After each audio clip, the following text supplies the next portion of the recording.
Okay. Kila kitu ni okay. Kila kitu poa. 3 zimetosha.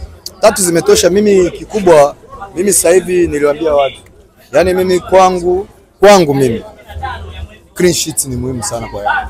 Hata nikipata goli moja, pointi 3 kwangu muhimu na clean sheet ya Diarra. Yaani leo wangeongeza wale goli, wale kama wale. Wangepata hata goli hili moja kwa zile 3. Yaani ningeona kama zile goli zangu 3 hazina maana.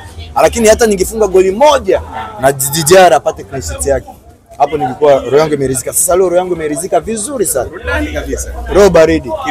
Kileleni. Na kama kileleni tena yenyewe kileleni. Na nikishakuwa hapo mimi. Umesikia boss juzi amesemaje? JSM. Amesemaje juzi? Amemwambia Yanga bingwa. Wamemwambia boss wewe ni shabiki wa CCM, akasema Yanga bingwa. Na ndio hivyo Yanga bingwa. Hata tunaweza kusema boss ameshaongea mwenyewe, anataka nini tena? Lakini gap sio alama nyingi sana.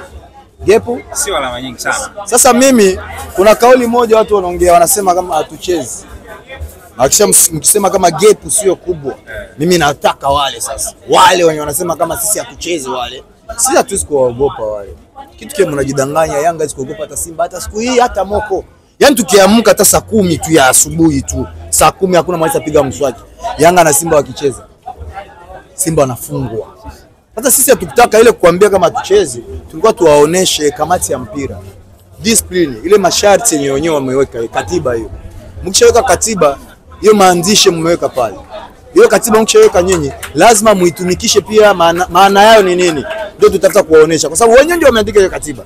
Kama mwenyeji inatakiwa mwenzako akuje afanye mazoezi kabla ya siku moja nini, na kama afanye hivyo inatakiwa kuna fine fulani. Sasa itakiwa ile fine itokee, lakini wao kuonesha ile fine wakafanya mechi nini haipo. Mpaka leo tuna matiketi zetu mfukoni.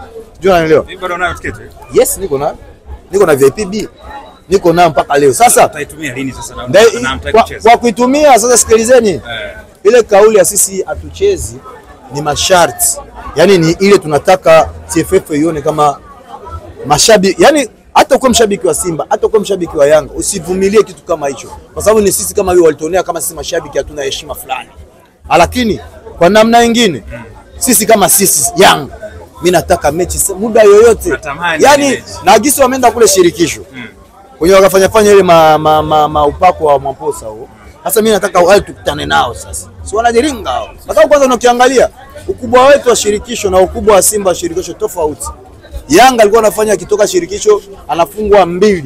Mtu akifika hapa anakula 4 tena Mwarabu. Lakini wao shirikisho zao zilikuwa za tia maji. Mpaka unatoka nenda kwa Mwamposa, mpaka inafikia ile muda wa kupiga picha, Mwamposa anakuja na mafuta na anamwangia kwenye mkono. Sasa wale mimi nawataka muda wote, mimi sitaki ile